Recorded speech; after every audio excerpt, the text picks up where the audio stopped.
Just a few weeks ago, I was lucky enough to make my way down to foggy old London town to a special hands-on preview event for Thief VR Legacy of Shadow, the very first Thief game built from the ground up for VR, and the first Thief title in general since 2014's soft reboot, which received a less than stellar critical and general audience reception when it released.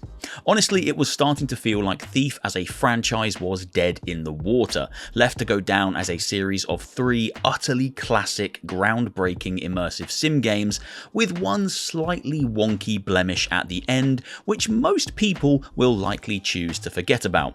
But to my surprise, Thief is back thanks to developers Maze Theory, original creators Eidos Montreal, and publisher Vertigo Games, and it's sneaking its way into an entirely new medium: virtual reality. During the event, I met with developers from Maze Theory, had the opportunity to ask questions about the direction they were going in, the sources of inspiration behind this new installment, and then of course spent around 1 hour of hands-on time playing through a PSVR 2 demo build of the game. The demo itself was centered around 2 levels from the game's campaign. First up, we had one very early game, tutorial heavy level that involved lots of sneaking through fairly linear city streets and sewers to steal a medallion from a guard outpost before sneaking back through those same streets to the designated exit location. Then a second level, which was pulled from a much deeper point in the campaign, which was a far more open-ended affair. A level that tasked me with breaking into a guarded mansion to steal an ancient relic from under the noses of dozens of heavily armed guards and patrolling security officers. Except here, the routes for entry, exploration, and completing the objectives were far more open to interpretation. But how is the game shaping up? Is this a worthy next entry into a franchise that means so much to so many people, and does Thief translate well into VR? Well, it might be a little too early to definitively answer those kinds of questions, as my hands-on experience was relatively brief and the version of the game I played was clearly not content complete, so for today let's just focus on some of the smaller details. I will have more in-depth coverage of Thief Legacy of Shadow closer to launch later this year, however. Today I'm just going to hit you with my initial thoughts and feelings after walking away from this short experience. The good stuff, the bad stuff, and the ugly stuff. Let's start with the good stuff. Thief VR Legacy of Shadow feels like an authentic Thief game and an authentic stealth game. This isn't one of those, oh, if you mess things up you can just go commando and kill everyone like you're playing Doom kind of stealth games. It's not Hitman, that's for sure. Here, players are rewarded for moving slowly, planning their route, sticking to the shadows, waiting for the opportune moment, and experimenting with other options when things do inevitably go wrong. During my time with the demo, I messed up a ridiculous amount of times, and I can confirm that if enemies spot you or you alert them to your whereabouts with a loud noise, then chances are you're about to fail and be sent back to a previous checkpoint. During the second level in particular, I attempted to break into the mansion by lockpicking an unguarded door 3 or 4 times, only to be grabbed by a nearby guard each time. It wasn't until the dev pointed out the fact that the door I was lockpicking sat under a bright street lamp that I realised I was being an idiot. If enemies can see you, they will come for you. If they come for you, you're probably going to fail. I managed to outrun the guards in the second level one single time during my playthrough, and I only managed that because I got myself behind a railing that they couldn't quite get to. Failure is essentially all part of the journey here, and each time you restart, you'll have learnt something new about the best way to approach an objective. Maybe that door isn't the smartest way into the mansion. Maybe I'll take this path around the back and break in through a window. Perhaps I'll use a rope arrow to scale the side of the building and look for an entrance up high, or maybe I'll sink down into the sewer to find a tunnel that gets me into the basement of the mansion. These are all legitimate options I had for the second level of my demo, and I hope each and every one of the game's campaign missions provides players with this kind of room for experimentation and replay value. Now, the game is called Thief for a reason, so it shouldn't come as a surprise to you that you can steal almost anything that isn't nailed down in Thief VR. Collecting jewels, silverware, cash, trinkets and more will contribute to your end of level score alongside your overall effectiveness when it comes to not alerting guards and reaching your objective in a timely manner, so you are encouraged to steal as much as possible. It wasn't clear from my time with the demo if the cash you accumulate can be spent on any kind of upgrades or unlockables, so it may just be a factor in getting the best score possible, but finding loot is fun nonetheless. Some high value items are even hidden behind paintings with secret switches. Align your hands in the right locations and click the buttons at the same time to open a secret compartment for additional lore and high value swag. There is definitely incentive to explore here if you want to be the highest rated thief in town. Now, should something go wrong whilst you're sneaking about and trying to steal as much as physically possible, you can of course resort to violence, and nailing someone with a perfectly placed headshot will of course put them out for the count, but the entire game feels like it's geared against you trying to take this approach. Players are equipped with a trusty bow that has a range of different arrow options for a variety of situations, and a small bludgeoning tool that's ideal for knocking out a guard from behind when they least expect it. The bow and arrow is your primary tool here, but not necessarily for combat.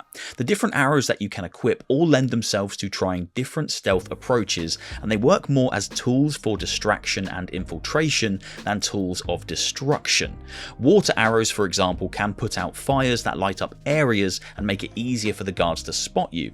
Rope arrows can create entirely new routes into and out of buildings, and then normal arrows are better positioned as a way to distract guards with a noise than they are for taking them down. As someone who came to the Thief series very late on in his gaming life, I was constantly reminded of a different franchise whilst playing the Thief VR demo. I was reminded of Dishonored. This is a stealth-first approach that people who want more of that kind of purist experience will thoroughly enjoy. This is a stealth game for people who actually love stealth and exploration. Staying in the shadows and monitoring whether or not enemies can see you is key. If breaking in through an unguarded window doesn't net you the result you were looking for, then searching around for a smarter solution is what you should be doing. And although it might be tempting to bonk unsuspecting guards on the head with your whacking stick, it's probably not a clever move. Getting past unnoticed is almost always the play here. Now, I know I said at the start I would cover the good, the bad and the ugly from this demo experience, but I don't necessarily have any truly ugly points. I'd need to spend some time with the finished product to make those kinds of conclusions, but I do have a few bad points. The time I spent with Thief VR left me wanting to play more for sure. I enjoyed what I experienced, but I was left with questions. Mainly, how far along was the build that I played? Visually, the game didn't look quite as impressive as I had hoped. This demo certainly felt like it was suffering from some of that multi-platform restriction that modern VR games have often been hampered by. I didn't feel like this was the best a PSVR 2 version of this game could look, and I can't help but wonder if it's got something to do with aiming for a simultaneous launch across Quest, PSVR 2 and PC VR. The environments looked a little low res and murky, and a few strange design choices like the font on documents you find laying around and here on the side of these books pulled me out of the experience somewhat. It isn't quite the Comic Sans font of Silent Hill Ranch, but it's pretty close. There was also a distinct lack of audio cues or a lack of ambient sounds, a couple of visual glitches during my playthrough, and some general gameplay bugs that make me think the game could use a little more time in the oven before it's served to the general public. At one point, my standing character height locked itself to the crouched height, meaning I always felt tiny, and trying to do simple things like reach window ledges or open doors became a challenge. Using the PSVR 2's reset height or recalibrate option didn't seem to fix anything. At another point, I could not climb a rope arrow I had attached to a wooden beam above me. My hands simply weren't gripping the rope, and I could not pull myself upwards. Now, encountering these issues did put them onto the radar of the dev on hand, so I'm sure they would have been on the hit list for when they got back to the studio. But it's definitely worth mentioning here that I encountered more than one gameplay issue during this demo. I was also struck by just how quiet and lacking atmosphere the game sounds whilst watching playing back the recording captured for me at the event. At the time of playing, I was talking almost constantly with the dev and the people around me on hand, so the lack of many smaller audio cues wasn't as noticeable. But watching the footage back at home with headphones on revealed just how silent the game feels and how slightly unbalanced some of the audio might be. Patrol routes marked, but these red notes, that's black feather planning.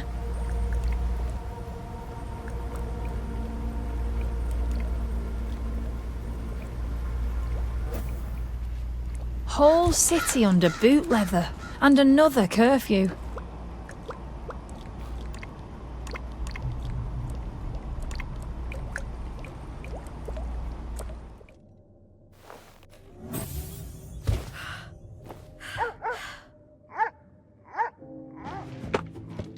Life in the watch is its own education.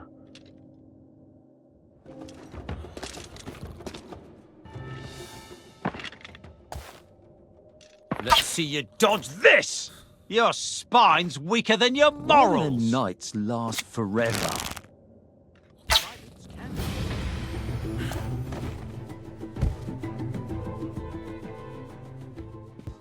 I'm hoping that all of these things can be chalked up to an early demo version that isn't aligned with the finished product, but it's hard to draw any conclusions at this stage. All I can say is this.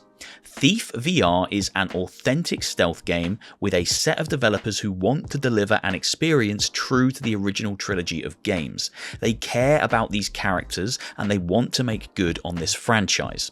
However, there were a few too many small issues during my demo that make me hope this game isn't rushed out to hit an arbitrary 2025 release date before it's ready for the prime time.